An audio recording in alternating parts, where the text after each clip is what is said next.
Subscribe कीजिए SR academy channel को और बेल आइकन को दबाइए लेटेस्ट वीडियो सबसे पहले देखने के लिए।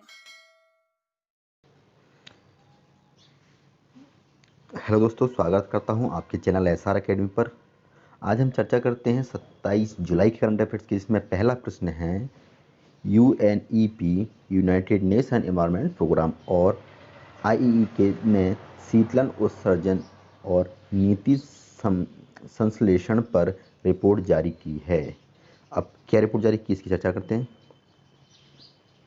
संयुक्त राष्ट्र पर्यावरण कार्यक्रम यूएनईपी और इंटरनेशनल एनर्जी एजेंसी ने हाल ही में शीतलन उत्सर्जन और नीति संश्लेषण रिपोर्ट, इसका क्या होता है, इसका इंग्लिश में the cooling emission and policy synthesis report जारी की है। इस रिपोर्ट में दुनिया में ग्रीन हाउस गैस के उत्सर्जन में और वैश्विक तापमान वृद्धि के परिणाम और इसे रोकने के उपायों पर चर्चा की गई है।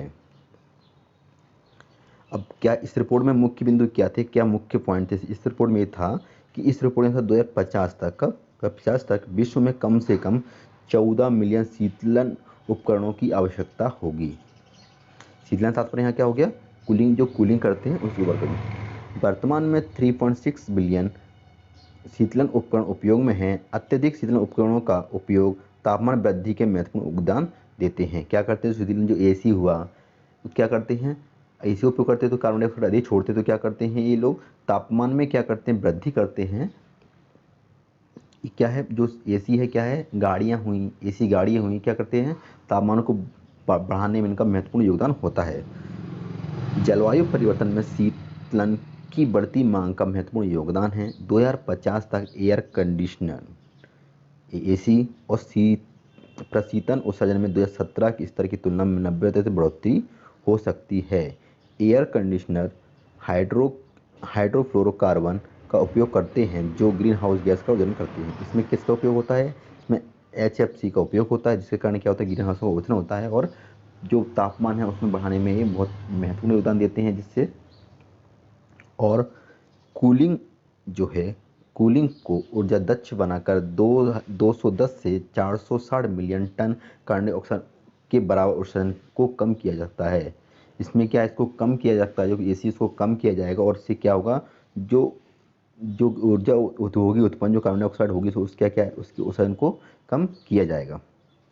अगला जो टॉपिक है वो है अपना जो 26 जुलाई कारगिल विश्व दिवस से संबंधित महत्वपूर्ण जानकारी है। अब क्या है, प्रत्येक वर्ष 26 जुलाई को कारगिल विश्व के दिवस के रूप में मनाया जाता है। यह दिन वर्ष 1999 में कारगिल युद्ध में पाकिस्तान पर भारत विजय और देश के लिए प्राण न्यौछावर करने वाले सैनिकों की याद में मनाया जाता है। अब क्या हुआ, दिन 26 1999 को भारत के सबसे ऊंचे इलाके उन सभी चेकिंगों की कमान सफलतापूर्वक हासिल कर ली जिन पर पाकिस्तानी आक्रमणकारियों ने कब्जा कर लिया। यह युद्ध 60 दिन से अधिक समय तक चला था। अब कारगिल विजय दिवस के मुख्य दिन क्या है, साल 1999 में कारगिल की पहाड़ियों पर पाकिस्तान सेना ने कब्जा जमा लिया था। कारगिल को पाकिस्तान के कब्जे से मुक्त कराने के लिए भारतीय सेना के अभियान ऑपरेशन विजय का नाम दिया गया। अब कारगिल विजय युद्ध जो दिवस मनाया गया है, जो कारगिल युद्ध हुआ था उसमें कौन सा मिशन था, उस मिशन का नाम है ऑपरेशन विजय। भारतीय सेना को कारगिल के युद्ध में बड़ी मुश्किलों का सामना करना पड़ा। पाकिस्तानी सैनिक ऊंची पहाड़ियों पर बैठे थे और हमारे सैनिकों को गहरी खाइयों में रहकर उनसे मुकाबला करना था। ऑपरेशन विजय 8 मई को शुरू हुआ था। कब शुरू हुआ था ये, 8 मई को शुरू हुआ था, जो 26 जुलाई को ख़त्म हुआ। ऑपरेशन विजय में भारतीय सेना के 527 जवान शहीद हुए। इस लड़ाई में पाकिस्तानी करीब 3000 जवान मारे गए। अब कारगिल युद्ध के समय कौन थे प्रधानमंत्री, इस समय थे अटल बिहारी वाजपेयी साहब। क्या थे, यहाँ के जो भारत के कौन थे, PM थे। अगला जो टॉपिक है, भारत और अमेरिका के बीच हिंद महासागर में, है ना, पैसेक्स नौसैनिक अभ्यास आयोजित किया गया था। इसका देखते हैं आप डिटेल में।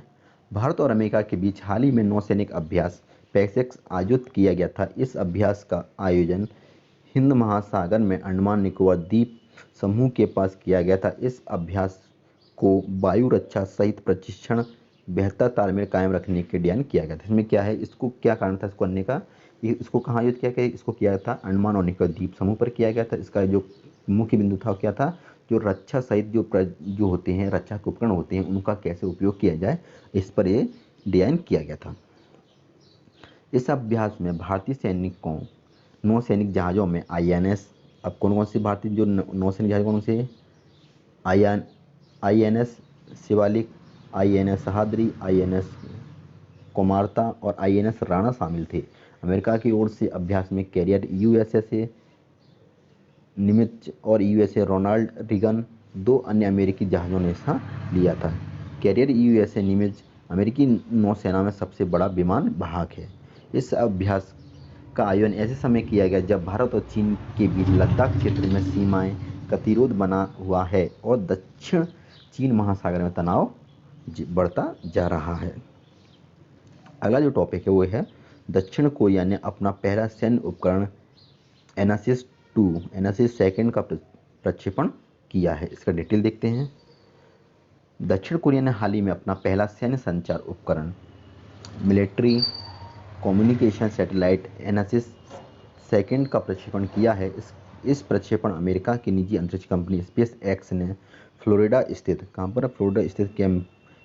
कैनावेरल एयरफोर्स स्टेशन पर किया था। इस प्रक्षेपण में फाल्कन 9 रॉकेट के माध्यम से एनासिस सेकंड उपग्रह को पृथ्वी के भू-स्तर अंतरिक्ष कक्षा स्थापित किया गया था। अब इसमें आगे दक्षिण कोरिया के द्वारा किया गया सैन्य संचार उपग्रह का प्रक्षेपण परमाणु हथियार संपन्न उत्तर कोरिया के खिलाफ अपना बचाव परिप्रेक्ष्य में देखा जा रहा है। अगला जो टॉपिक है ये है भारत और श्रीलंका मुद्रा विनिमय समझौता। इस समझौते में क्या है इसकी डिटेल देखते हैं।